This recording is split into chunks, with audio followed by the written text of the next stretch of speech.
বিসমিল্লাহির রহমানির রহিম। অথেন্টিক ড্রেসের পক্ষ থেকে আপনাদের সবাইকে স্বাগতম জানাচ্ছি। আজকে আমাদের সবার প্রিয় নূর ভাইয়া আমাদেরকে ফ্রাইড রাইস বানানো দেখাবে। কিভাবে ফ্রাইড রাইস বানাতে হয় দেখাবে না, মূলত ভিডিওটা লং করার জন্য লং হয়ে যাবে যদি দেখাতে যাই। ভাইয়া মূলত মুখ দিয়ে বলবে, ঠিক আছে? তো সে এখন ফ্রাইড রাইসের জন্য ডিম ম্যারিনেট করতেছে, ডিম তৈরি করতেছে। তো ভাইয়া কি অবস্থা? আলহামদুলিল্লাহ। কেমন যাইতেছে তোমার রান্না বান্না ভালো যেতেছে আলহামদুলিল্লাহ। তো এখন ফ্রাইড রাইস বানাবো। ফ্রাইড রাইসের জন্য ডিম ঝুড়া করতেছি। আচ্ছা আচ্ছা আচ্ছা, এই ডিমটা কি ঝুরা ঝুরা হয়ে যাবে, একদম হাতে করা হয়ে যাবে? আচ্ছা আচ্ছা, ঝুড়া হয়ে যাবে।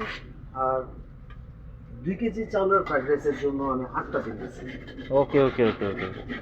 তারপরে তো এখন এটা ঝুড়া করতেছি। ঝুরা করার পরে এটার মধ্যে তো এই যে চালটা কি আগের থেকে করা, এই সিদ্ধ করে রাখা হয়েছে না? এটা চালটা সিদ্ধ করার আগে একটা বিষয় খেয়াল রাখতে হবে যে এই চালটারে আমি ভাত যেভাবে রান্না করে বেশি পানি দিয়ে সেভাবে ভাত রান্না করার মতো দিয়ে পুরো চালটাকে আমি সিদ্ধ করে রাখছি ভাত রান্না করা যাবে। কিন্তু তার আগে আমি চালটা প্রায় 1 ঘন্টা ভিজিয়ে রাখছি পানিতে। ওকে, হ্যাঁ, ঠান্ডা পানিতে 1 ঘন্টা ভিজিয়ে রাখছি। এতে চালটা অনেক সফট হয়, রান্নার পরে সফট হয়, রান্নাতে আবার সময়ও কম লাগে, চালটা একটু বাড়ে। আচ্ছা আচ্ছা আচ্ছা, হ্যাঁ, মূল বিষয় চালটা বাড়ে এবং খুব সফট ঝরঝরা হয়। যদি আগে 1 ঘন্টা ভিজিয়ে রাখি, সময় কেউ 1 ঘন্টা ভিজিয়ে, কেউ 1/2 ঘন্টা ভিজিয়ে রাখলে ভালো হবে। ও আচ্ছা আচ্ছা। কেউ সরাসরি দিতে পারে, কিন্তু এই চালটা কি এখন হয়ে গেছে না, রেডি প্রস্তুত হয়ে গেছে না? চাল রেডি।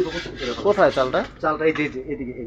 ও, এখানে 2 কেজি চাল। আমি এগুলো কি সিদ্ধ চাল? আমি তো এগুলো ভাত মনে করছিলাম। না, এটাই ভাত করছি, ভাতের মতন করছি, পোলাও চালটা ভাতের মতন করছি। ও, পরবর্তীতে এটা পুরো ঠান্ডা না? ঠান্ডা করতে হয়েছে, পুরো ঠান্ডা করে ফ্রাইড রাইসটা করার জন্য আগে ভাত করার পরে পুরো ঠান্ডা করতে হবে। এটা গতকাল রাতে করছেন?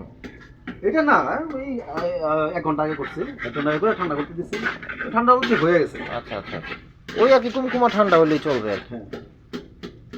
আচ্ছা, তারপরে এই যে ডিম হচ্ছে, ডিমের সাথে কি হবে, কিভাবে কি দিবেন? ডিমের পর এটা সাথেই থাকেন, পর্যায়ক্রমে দেখতে পাবেন।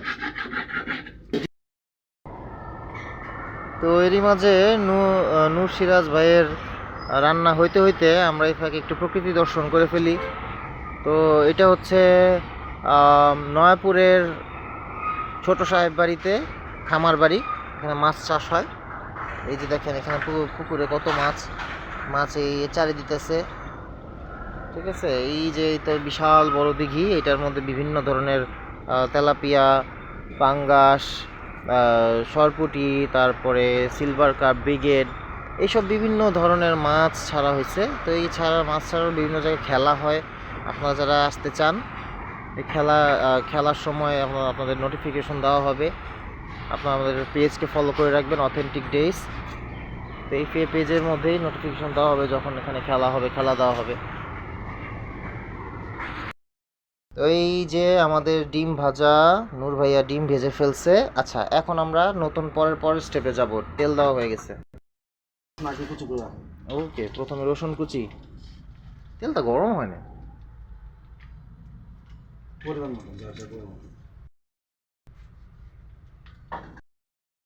একটু কালার এসে পড়লে আমরা গাজর দিয়ে দেবো। আগে গাজর কুচি করে রাখা আছে।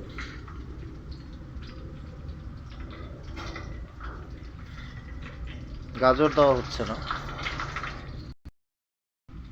ও, এখন কি দিলা? মটরশুঁটি। ওকে, মটরশুঁটি আগের থেকেই করা ছিল না? মটরশুঁটি আগে থেকে ছিলে নিতে হয়, আগে কাইটা নিতে হয়। ও আচ্ছা আচ্ছা। ওয়েট। ওয়েট, কি দিচ্ছ? ও, ভাত দিয়ে দিতেছো এখনই, এত তাড়াতাড়ি? ও আচ্ছা আচ্ছা আচ্ছা আচ্ছা, পুরোটা দিয়ে দিবা? হ্যাঁ, এটা পুরোটা। আচ্ছা, 1 কেজি পরিমাণে করতেছি। আমার কড়াইটা ছোট তো, এই কারণে আমি 1 কেজি করে করছি, 2 ভাগে করতেছি। ডিমও দিয়ে দেবো 2 ভাগে। ওকে, সব মশলা 2 ভাগে করতেছি। ওয়েল, এখন কি আবার ডিম? এখন ওই যে ডিম অর্ধেক 1 কেজি, আমি 2 কেজির জন্য তো বানাইছিলাম 8টা ডিম, এখন 4টা ডিম পরিমাণ দিতেছি। ওকে ওকে ওকে। এই দাঁড়ো দাঁড়ো, কি কি দিলাম এখানে তুমি? এখানে এখন চিনি দিতেছি, চিনি? একটু চিনি দিয়ে দিলে ফ্লেভারটা একটু ভালো লাগে। ও, এর আগে সবুজ সবুজ কি দিছো আবার? এর আগে কাঁচামরিচ, তারপরে পেঁয়াজ পাতা কুচি, কাঁচামরিচ ফালি করা, ডিম ভাজাটা দিলাম, সয়া সস, ওয়েস্টার সস, তারপরে পরিমাণ মতন গোলমরিচ, সাদা গোলমরিচের গুঁড়া। ওরে বাপ রে বাপ, এগুলো অনেক দিয়ে মশলা তো দেখা যায়। এখন এটারে পুরাটা লাড়া দিতে হবে। ওকে, হয়ে গেছে? ফ্রাইড রাইস হয়ে গেছে না? হয়ে গেছে, হয়ে গেছে। এই কালারটা এরকম আসছে। ওকে, এটা নিয়ে এখন মানে জাস্ট ঠান্ডা করবো আমরা? না, ঠান্ডা করবো না, গরম গরম পরিবেশন করবো। ও ও ইয়েস, ওকে সরি সরি। আচ্ছা ঠিক আছে, ওকে আচ্ছা এটার ঠিক আছে। সাথে গরুর মাংস বা মুরগির মাংস বা হাঁসের মাংস শুধুও খেতে পারে। তো দর্শক বন্ধুরা, এই যে দেখুন আমাদের উস্তা গাছ কত বড় হয়ে গেছে। তো এই হচ্ছে আমাদের আজকের ভিডিও। তো আপনাদের সবাইকে অথেন্টিক ডেসের পক্ষ থেকে আসসালামু আলাইকুম ওয়া রাহমাতুল্লাহি ওয়া বারাকাতুহু।